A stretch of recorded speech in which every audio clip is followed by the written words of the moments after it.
Hey everyone, my name is Tracy Brill and I get to talk to you about cyberbullying today. So what is cyberbullying?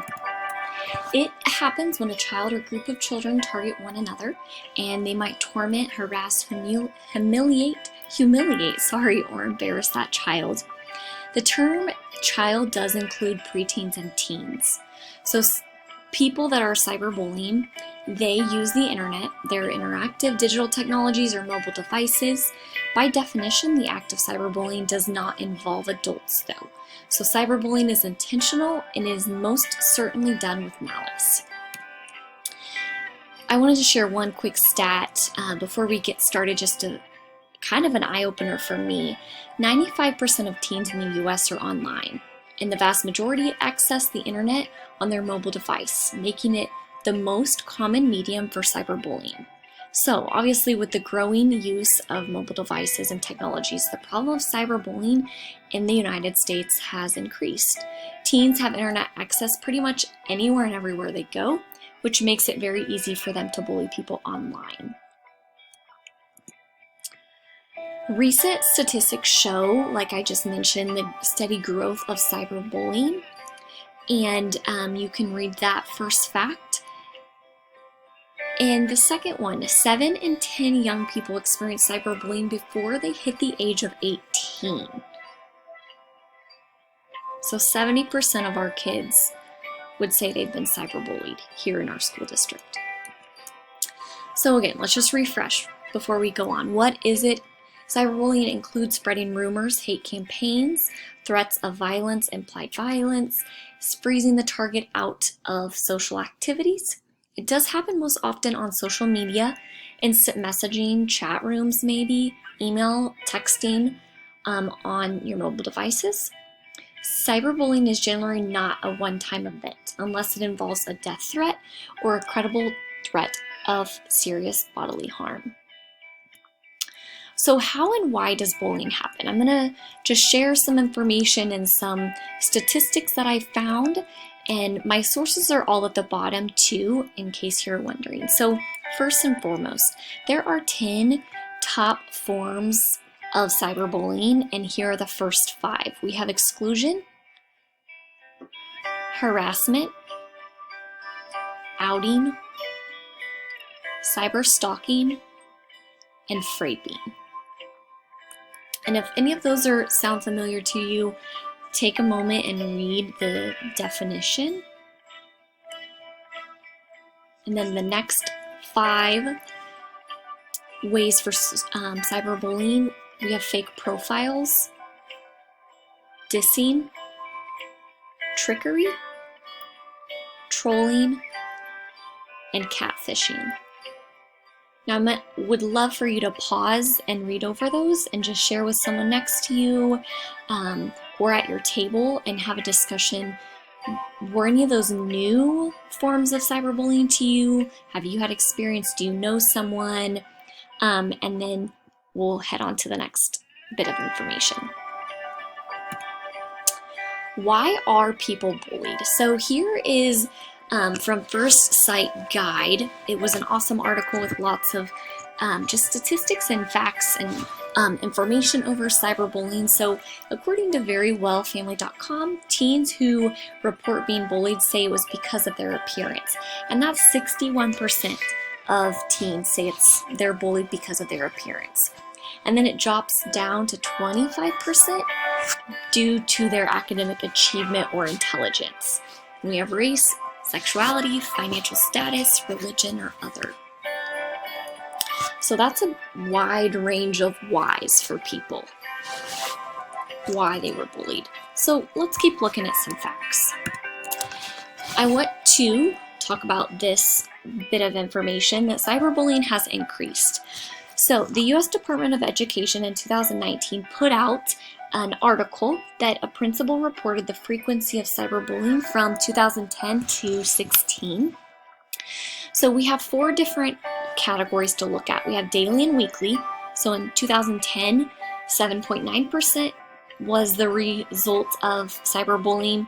And then in 2016, it jumped up to 12%. Monthly, see the increase. occasionally being reported, there still is an increase. And then it never being reported is a decrease. So in 2010, 37% of schools said they never experienced cyberbullying. And to now, it's 19% in 2016. So that clearly shows you there is an increase. And again, with this piece of information, the same principal report showed the frequency of cyberbullying from 2015 to 16, and this is with cell phones. So cell phones being allowed or prohibited, and this shows information from non-white students. So let's take a look. Overall, cell phones allowed, 9%, and then 16% cell phones were prohibited. So there's an increase showing of cyberbullying there. Less than 20. So then we have ages that are less than 20. 8.6% to 18%. When they were prohibited, there was more cyberbullying. And then here, from 20 to 49, there's a huge increase. And still there's a slight increase in 50 and more. So this just shows you that cyberbullying is increasing, and even with cell phone rules, they still are increasing. So let's kind of look at some reasons, just specific examples of online harassment of cyberbullying. So 64% of the victims say that they know the perpetrator. So 35%, they had been sent a screenshot of someone's status or photo.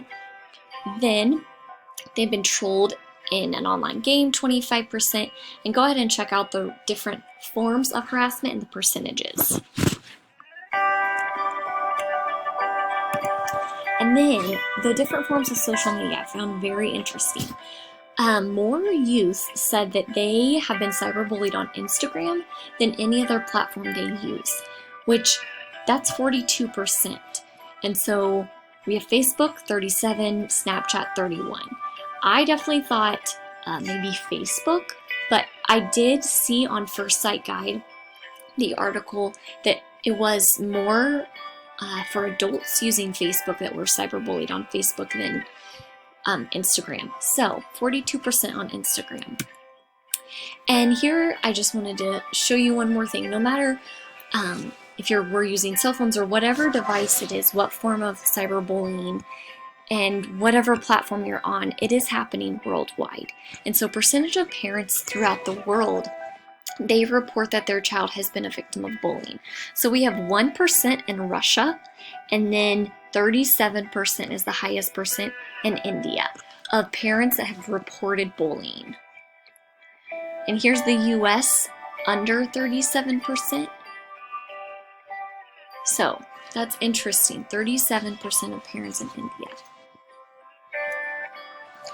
What are some of the impacts? Because we've seen that cyberbullying is increasing through all the technology devices that we have, just the growing use of technology and throughout the whole world. And so what are the impacts? What are the effects? First, there are more teen suicides that are because of cyberbullying. So from 2008 to 2015, the number of teens who attempted or had suicidal thoughts doubled. Impacts of self-esteem and mental health. You can go through, but I'm just going to briefly share a few. 41% have developed social anxiety, 37% have developed depression, 26% suicidal thoughts, and go ahead and read through the rest of just the impacts of cyberbullying on self-esteem and someone's mental health.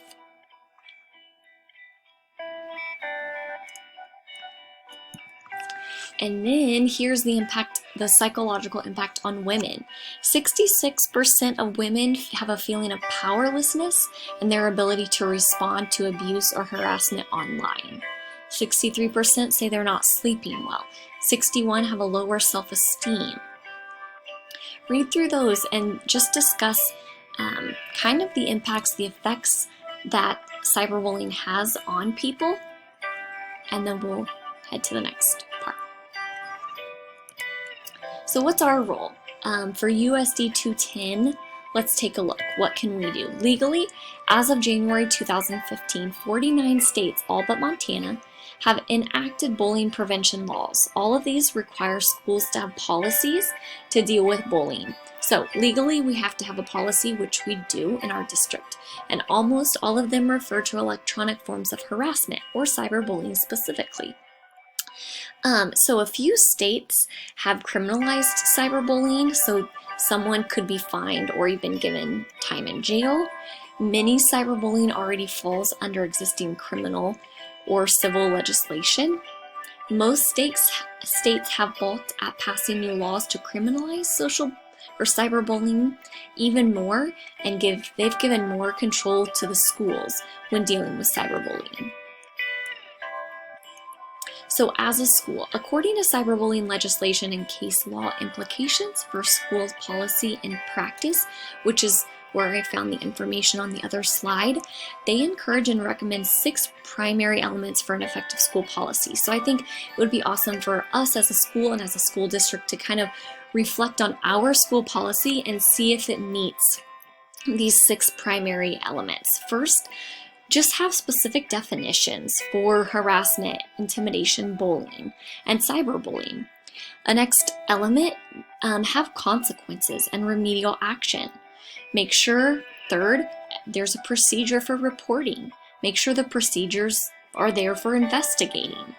Make sure on our school policy the language specifying that a student's off-campus speech or behavior results in the disruption of the learning environment. Okay, so the infringements on the rights of other students, and that student that's cyberbullied can be.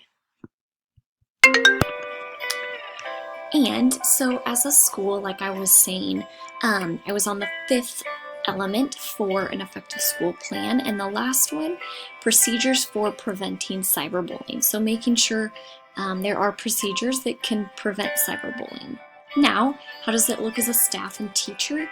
Educating ourselves, getting in front of the problems, like a Holiday 2010 article about Seattle Public School District. They launched a curriculum, and definitely look into that. But making sure we're reading and understanding our school district stance on cyberbullying, connecting and communicating with parents and students as well. As a parent, I know we have parents out there, and so just make sure to monitor technology. That's for teachers as well. Monitor that time. Talk with your child, encourage them to speak up, and spend time with your kiddo. And then as a student, speak up, stand up, and stay away. And here are 10 tips for teens that you definitely could share that they would enjoy as well, learning from and just having discussions and conversations about. And here are my references. So I hope that you learned about cyberbullying and our school district, just what we can do as a staff and for you personally.